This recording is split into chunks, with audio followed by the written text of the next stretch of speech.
Right, we're back. I believe we're about to get accosted, and I have one of those, my first of, if I fail this, I have to hit start and go straight to the main menu and hope it doesn't save. So our goals currently,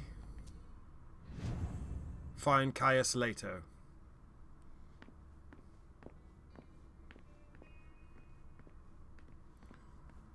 Mr. Underwood, I'm sorry, but my instructions are clear. You little shit. I'm just following orders. You have no idea what's at stake. Oh, Beryl Underwood. My most honored sire, you're wasting your time here.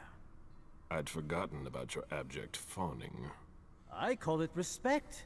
It appears that it's something that sewer rats know nothing about. Apparently, Caius feels he's entitled to refuse to see a member of the Primogen. I won't forget it. So,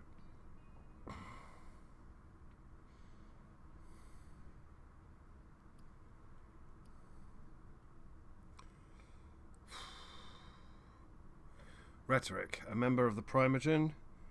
How strange.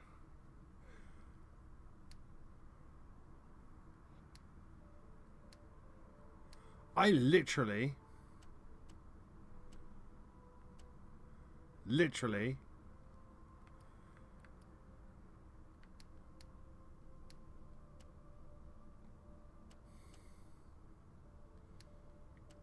can't win this one.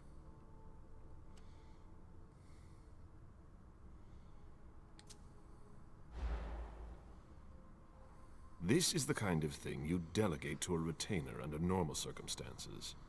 What matter is so urgent that you've come to see Caius yourself?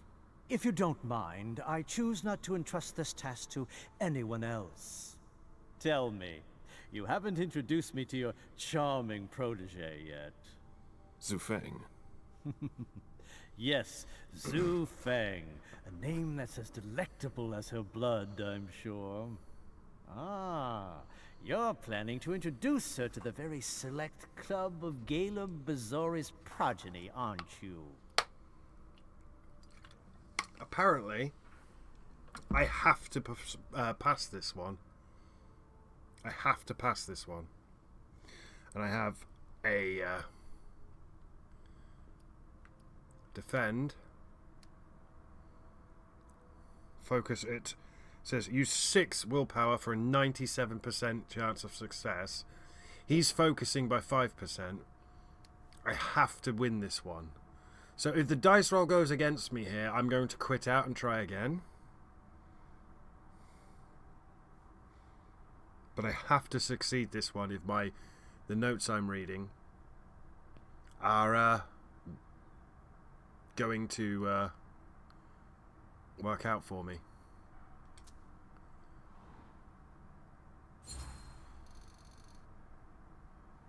I don't see how that's any of your business. Oh, you're the epitome of discretion where family matters are concerned. I can't wait to discuss our special relationship with her. You will speak of nothing with her at all. Is that an order? A word of advice. Oh, pardon me. I fell out of the habit of receiving advice from you so long ago. Well, if you'll excuse me, I must end this ever so pleasant conversation. I need to find a way to avoid losing too much money.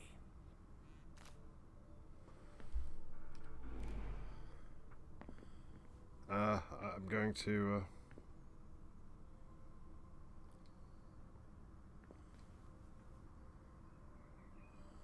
can you not Luckily, it looks like everything is in order here. interact with it, man?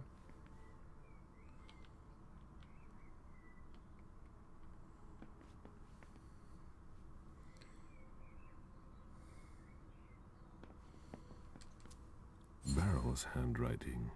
He was trying to contact his associates. That was study writing, deduction 1 of 1. Barrel's handwriting. It wouldn't let He me was trying select to it. contact his associates. Can I leaf through it? This is a handwritten list. These names sound familiar. We got, what did we get? We got the trait, my lips are sealed.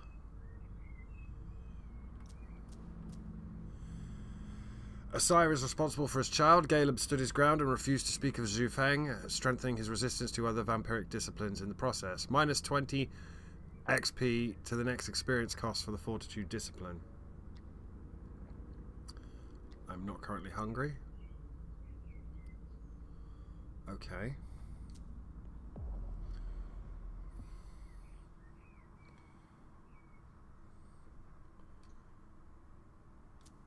Barrel's handwriting. He was trying to contact his associates.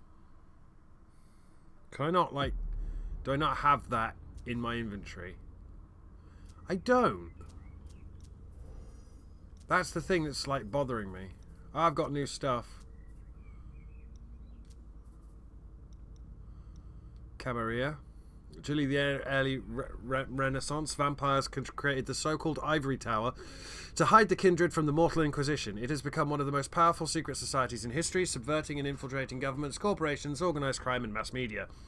Organised along feudal lines, with princes ruling over the vampires of a city like Dark Lords of a bygone age, the Camarilla combined civilized order and ruthless cruelty. The Camarilla is the most widely influential organisation Kindred history has ever known. Its stated purpose is to preserve the Masquerade, an elaborate veil of decryption pulled over the eyes of the living to hide the existence of the Kindred.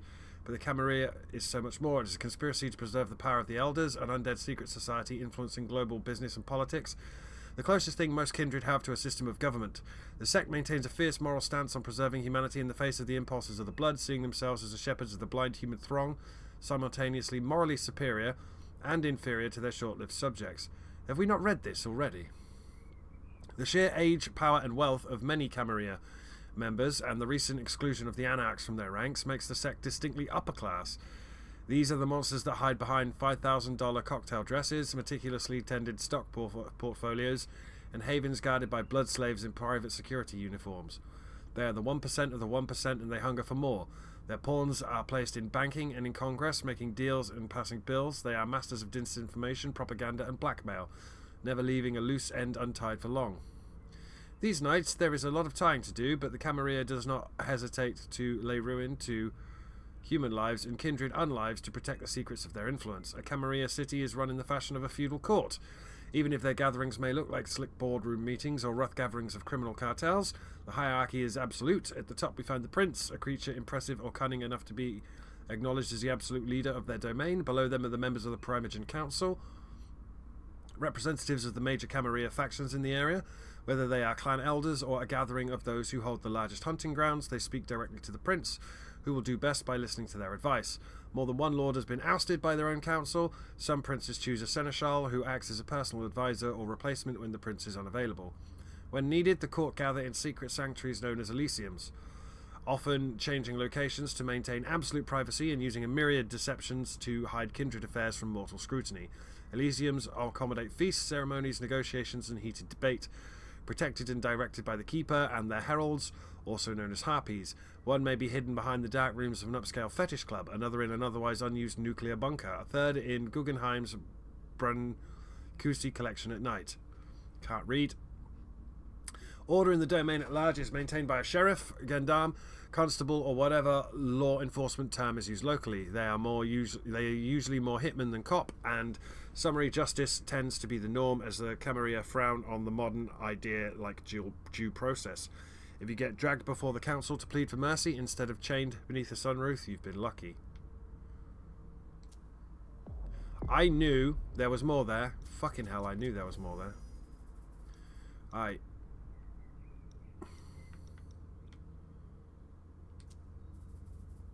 don't want clans, I want sects. I want Anarch. I can't tell which one I'm selecting, man. That's Camarilla, Primogen, so that should be Anarch. Anarch. The Anarch movement asks every vampire the question, why do you obey? As old as the Camarilla, the movement has finally been thrown out of the tower as an unacceptable threat in dangerous times. The result, war in the streets, new blood feeding, new collectives and baronies, and inevitable purges. As many Anarchs march under black banners as red, and as many again just want to keep their heads down and figure out who their next meal is coming from. World of darkness.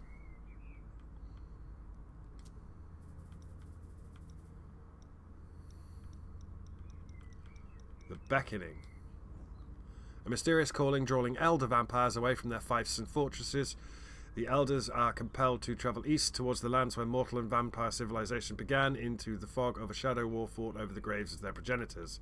Child.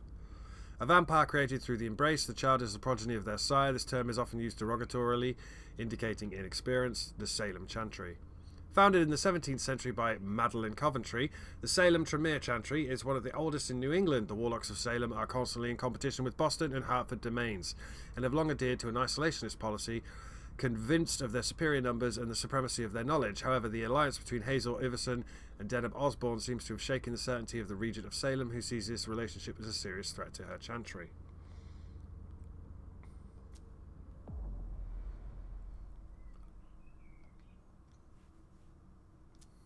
Barrel's handwriting. He was trying to contact his associates. Okay. Hey, dude.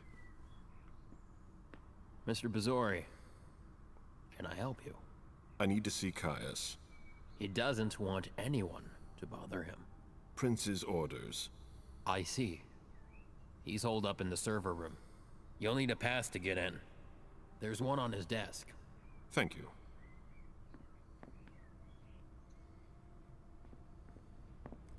Okay, apparently there's a key on the left.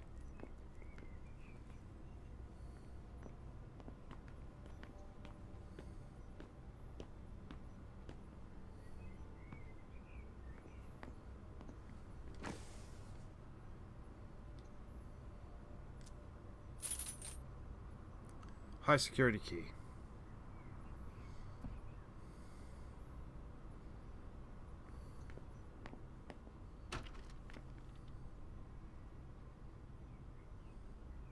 Caius's office. The key card must be in there.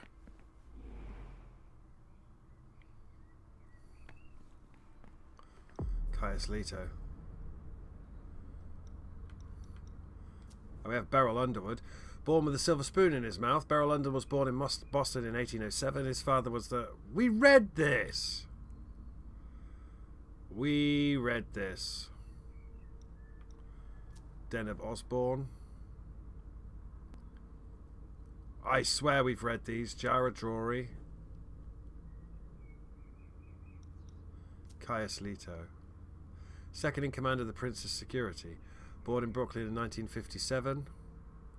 His only memories of his modest childhood are of time he spent taking refuge in neighborhood libraries to escape the bleakness of his existence. They say that when you have nothing in your life but books, you end up a librarian. Caius Leto was no exception to the rule. He would go from being a mediocre student to an exploited worker in one of those libraries he had so loved as a child. A reserved and lonely man, he let people walk all over him and stayed late into the night wandering the shelves, tirelessly sorting the books, scanning the volumes methodically. For years he expanded his knowledge in a multitude of fields, never to boast and without a single soul to talk to. It's not until 1997 that real interaction with another human took place. Around that time, Caius had gotten a job at the prestigious New York Public Library. The irony was that this person that he found wandering the halls at night as night fell, was no longer truly human in the same sense as him. It was the great Celebros, a kindred renowned for his thirst for knowledge, the erstwhile Prince of New York. Caius was intrigued by this character who spoke with him of subjects that fascinated him. As for the Nosferatu, he was surprised to find in this man a part of himself he had long forgotten. Celebros returned every night, got to know Caius, and fed on him regularly. On the first night of January in the year 2000, as the city rang in the new year, he embraced the librarian and revealed to him what had just happened. He could agree to be his child or see his existence be extinguished. Caius remained with his sire, who educated him about the secrets of the clan. His new way of life was not terribly different from his past existence. He adapted to it quickly. The former librarian proved to be an excellent student. He learned quickly and earned the respect of others. Iverson's Court. In 2014, the elders began to feel the call of the beckoning that pushed them to leave one after another. Celebros felt that he would not resist for long. As such, he asked his favourite child to leave New York and find his place elsewhere. Caius obeyed him, as he always did. He went on a tour of North America's seats of knowledge. After a period of wandering, his path took him to Boston, where Hazel Iverson had just taken power. She asked him to remain in her court to assist Jara Jory, her chief of security, which Caius readily accepted. Richard Dunham, member of the Primogen. Date of embrace, 1897. Oh, Malkavian. Sire, Biltmore. Child, Halsey.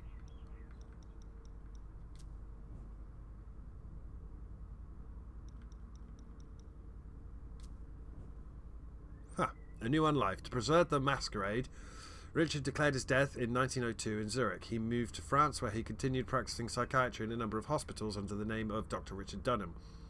In 1920, he relocated to the lunatic asylum. I've recognised the name Halsey, it's the little girl. Sorry. He relocated to the lunatic asylum in Brom, where he met a young French patient who would serve as catalyst for a revolution in the way he viewed his psychiatric research. It was in order to save this patient and her daughter, his most precious research subjects, that he arranged their departure for the United States in 1939 at the onset of World War II. The Malkavians, in exchange for his services, aided his escape to Boston, where they held a powerful domain. Upon their arrival, Richard boasted of his new research to Quentin King, the Malkavian prince of the city, and introduced him to the two patients in his care, Leisha and her daughter Halsey. The court was just as fascinated as he was by the abilities of Richard's two patients, and in particular Leisha's visions. Her gift allowed the three of them to benefit from the interest and protection provided by the prince, who saw Richard as the greatest psychiatrist of all time, the one who would usher in the era of the children of Malkav. Promising research. In 1950, Richard exhibited his psychiatric research on the resonance of vessels, which earned him the support and recognition of his peers. He experimented on the vessels using chemical cocktails in order to significantly amplify their resonance. His experiments were a success under the reign of Hazel Iverson, who immediately realized the incredible opportunity this presented for Boston.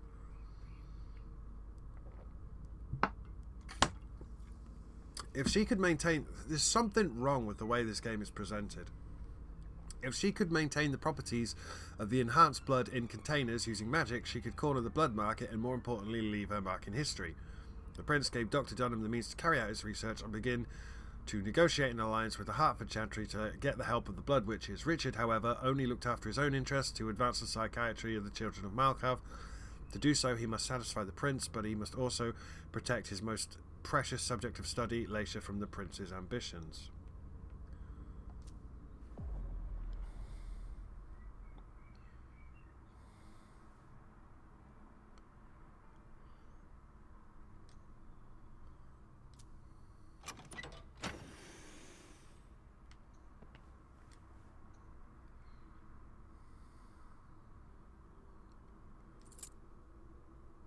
Old coins.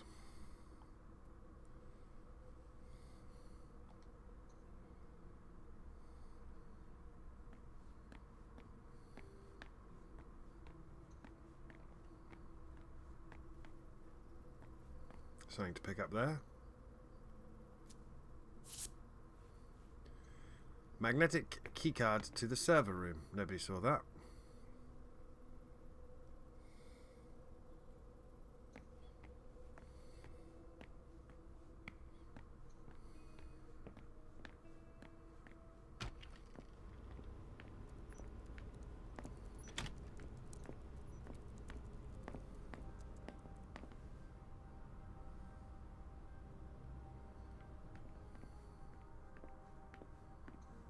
Interview room. Server room. If Jara saw that... This droid isn't here. But so far, we're doing all right.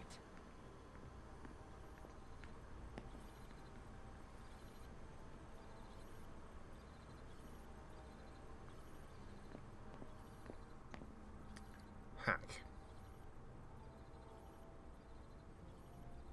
5. I do have 5, but I'm running out of willpower. Crimson Oaks? Nothing here. I've never heard of them, but Caius is interested in them. He has a whole file on them. Index Quincy Market Investigation Report. The Crimson Oaks could be behind the aborted attack. Seems to have an exclusive backer recently. Several deliveries to a new group in town, according to Octo. Okay. I'm gonna cut this one off soon.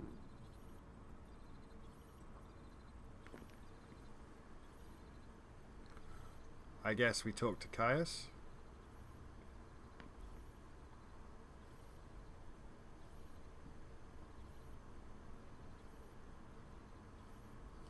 Yeah. So the plot's got to move on when we do this. I imagine she sent you. Finally, some good news on this shitty night. What's the situation? Not good. Not good at all. The prince needs more than that. I hope you've got it. You want details.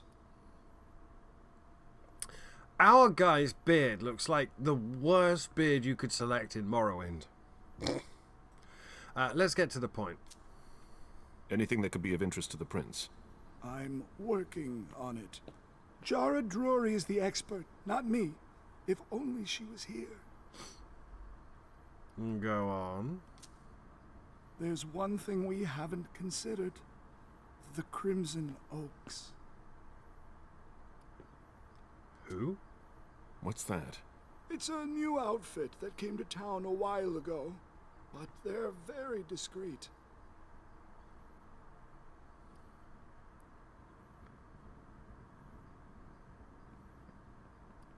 All right. Okay, it's not much. I can't do anything else. I've Yeah, used all my just a gut stats. feeling, but I could be wrong. Leave no stone unturned.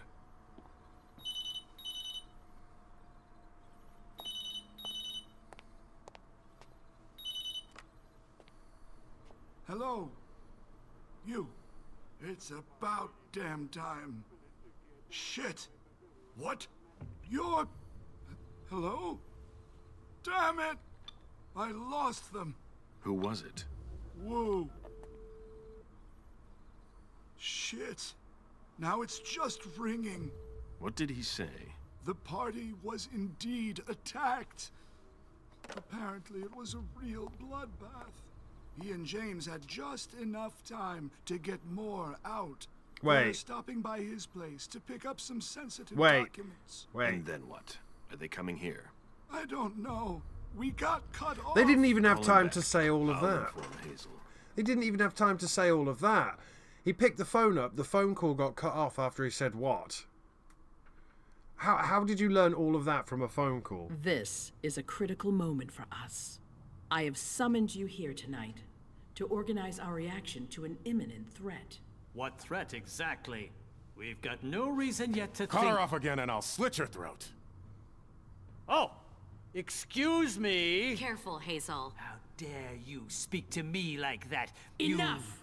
I command you to be silent and listen to me. Oh, so that's how it is. That's enough, Beryl. Yes, it's come to this. You would do well to listen to your sire.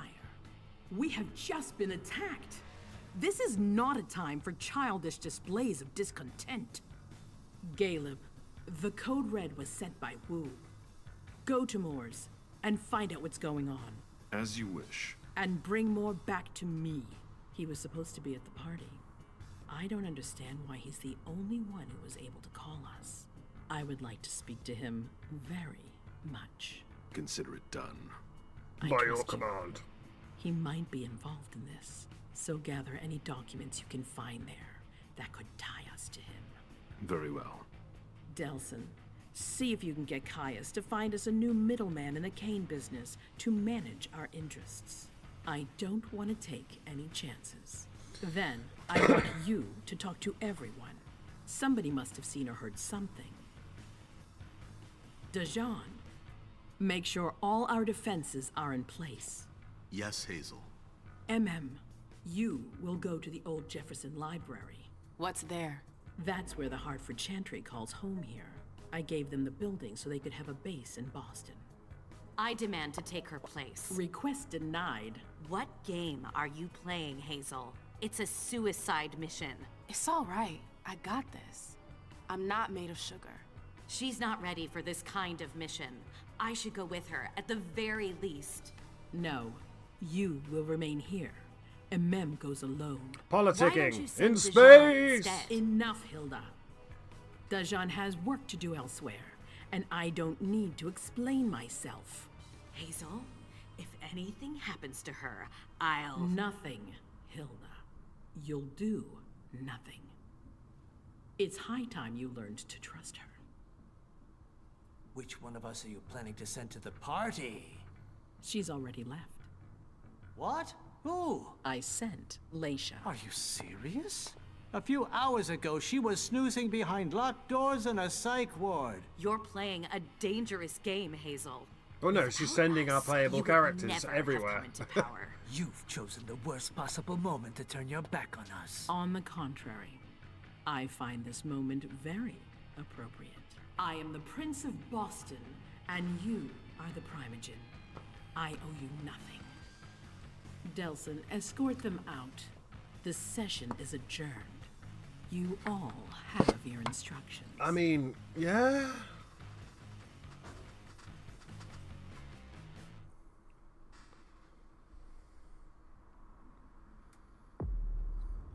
Scene 1 overview.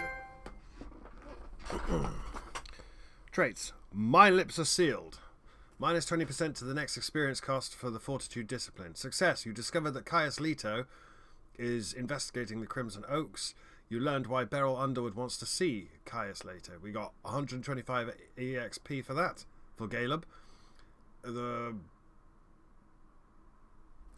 think that's it.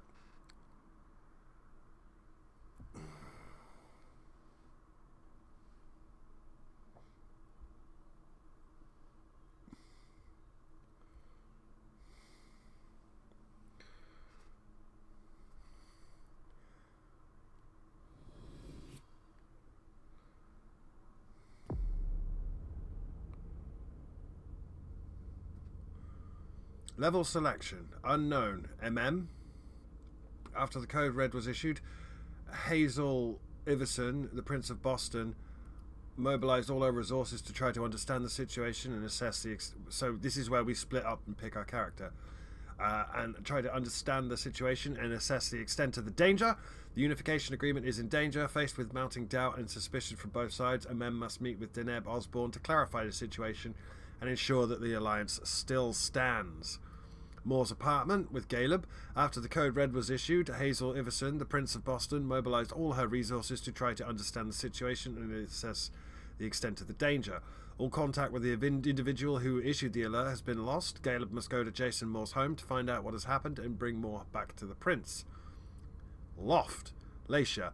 After the code red was issued, Hazel Iverson, the Prince of Boston, mobilized all her resources to try to understand the situation and assess the extent of the danger.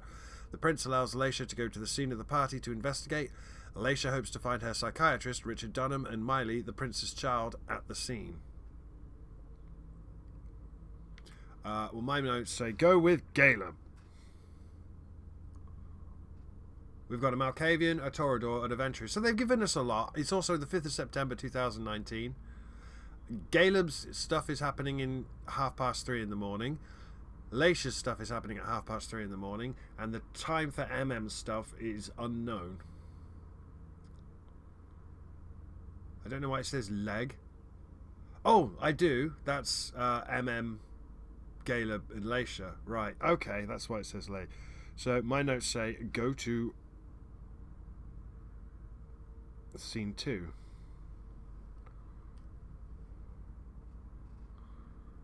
With Caleb.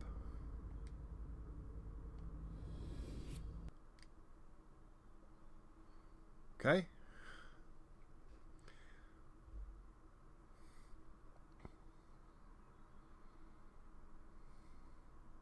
And then I have to level him up.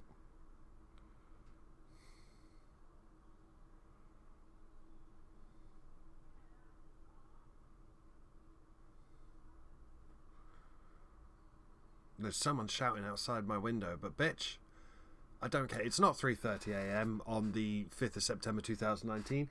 It is 1500 hours on the 3rd of May 2026. April was shit, but we managed to get through it. We gutted it out, kids. We got through it.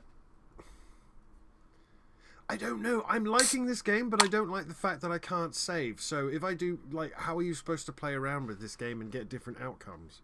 That's the thing I don't get. Like, I've been warned, hey, you actually need to download and back up your save files, your auto save file, because it's going to fuck you over later. Okay. You have 130 XP. So I want to increase social by 1, increase rhetoric by 1, and increase psychology by 1.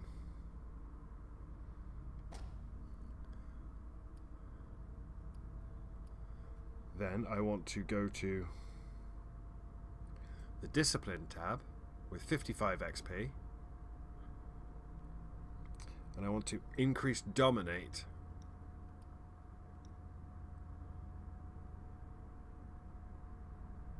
by 1. Did I have applied that, haven't I? I want to increase Dominate by 1 for 45 XP.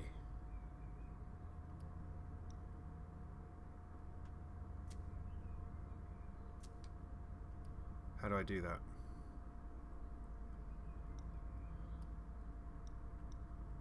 How do I upgrade Dominate? Words of Steel, +1 to Dominate. So we have Compel, which gives access to Dominate, and then this buys us Words of Steel, which takes Dominate to level 2 and leaves us with 10 XP.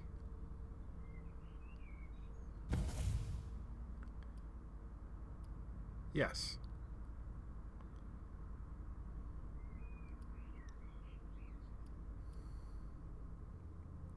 And then apply. We should have 10 XP left, apparently.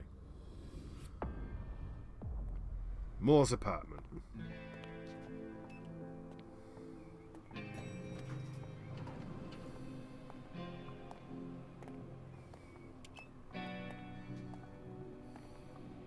Nice badge.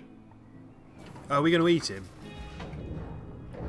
Please don't eat him, Caleb. Keep an eye on the elevator. I'm gonna go wait for forensics. Okay.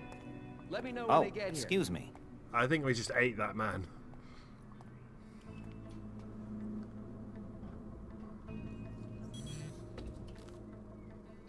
Message from the sheriff. Prince asked Moore for 5 reports. If I can't bring back their author, I must bring back the reports at least.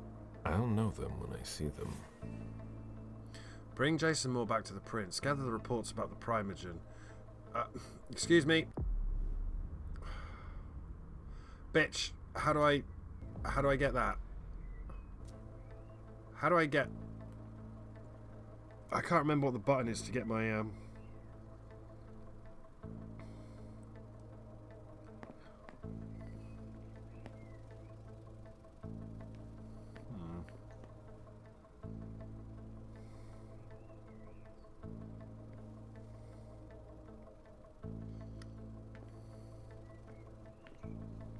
That's not a good sign. No, it says police sign, do not cross. Hi, I'm totally a policeman and not a vampire who just ate a policeman. Special Agent Smith. The FBI. Finally, some backup. Lieutenant's expecting you. Straight ahead. Oh, Gomez. Watch out for the bloodstains. Forensics hasn't been through here yet. Gomez, you're a fucking idiot.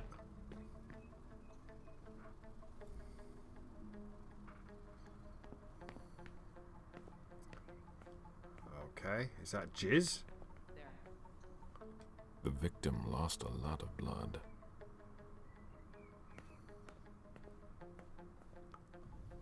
Oh. Yeah, I'm still looking. Hmm. Where the hell's his head? I'll finish here and then I'm on my way. What's in the box?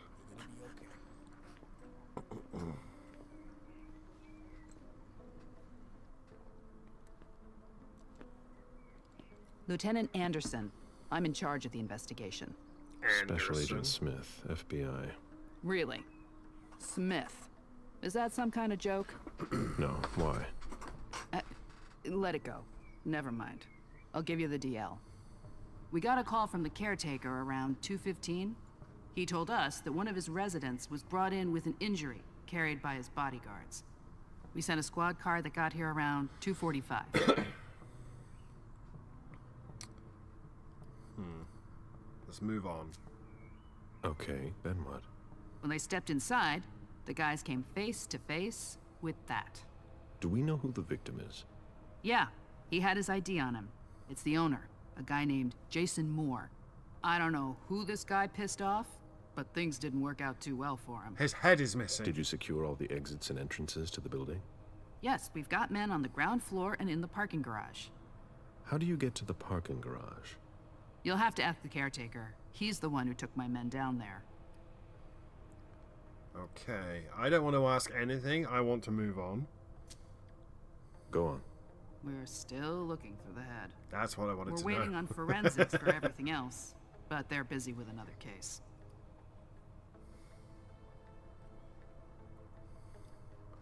Okay. So, you're here to take over the case? No. I'm working on something else. Moore's name popped up in one of our investigations, but I can't talk about it. Okay, I'll let my team know.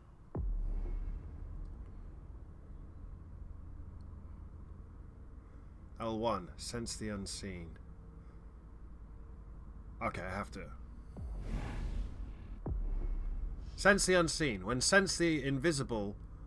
is it sense the invisible or is it sense the unseen? Friend. When sense the invisible is activated, looking at a non-human character is enough to identify its nature. It's also possible to reveal the tracks left by a supernatural creature and learn more about it.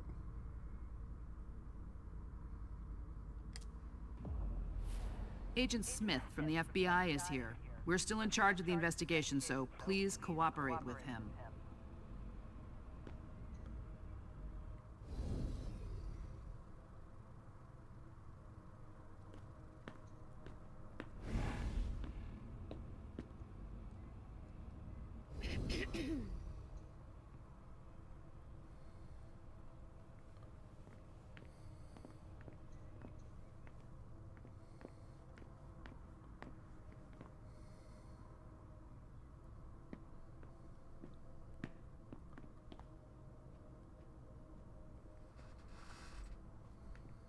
They wanted to bring a little vacation back home.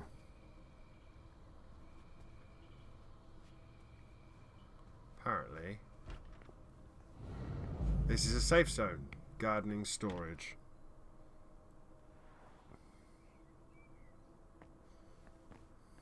So if I need to eat anyone, I shouldn't need to eat anyone because we ate someone in the cutscene on the way over. I can bring them here. Apparently there's another one here though.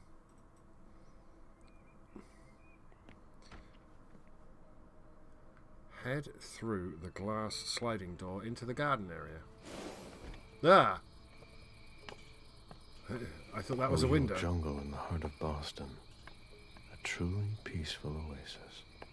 Why were you looking for peace, Jason? Costa Rica.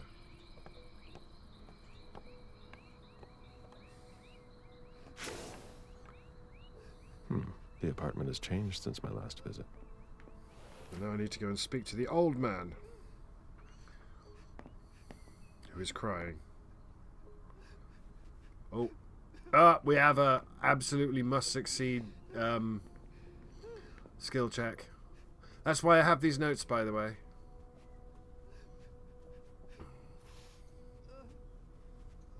It's awful. Mr. Adams? No. This can't be happening. What a nightmare. So much blood. And bits of I've got a few questions. I tried to help him. I told him we should call 911. I told him. Psychology. It's not his fault. Focus it.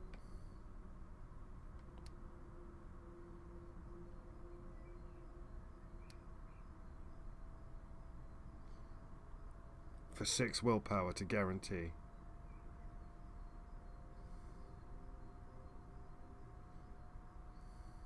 Because you have to succeed at this. Ah, see, he focused as well. That's why. Sir, listen to me. You had nothing to do with this. You did the right thing. He was bleeding. I saw him. I know. And you did the right thing. You offered to help.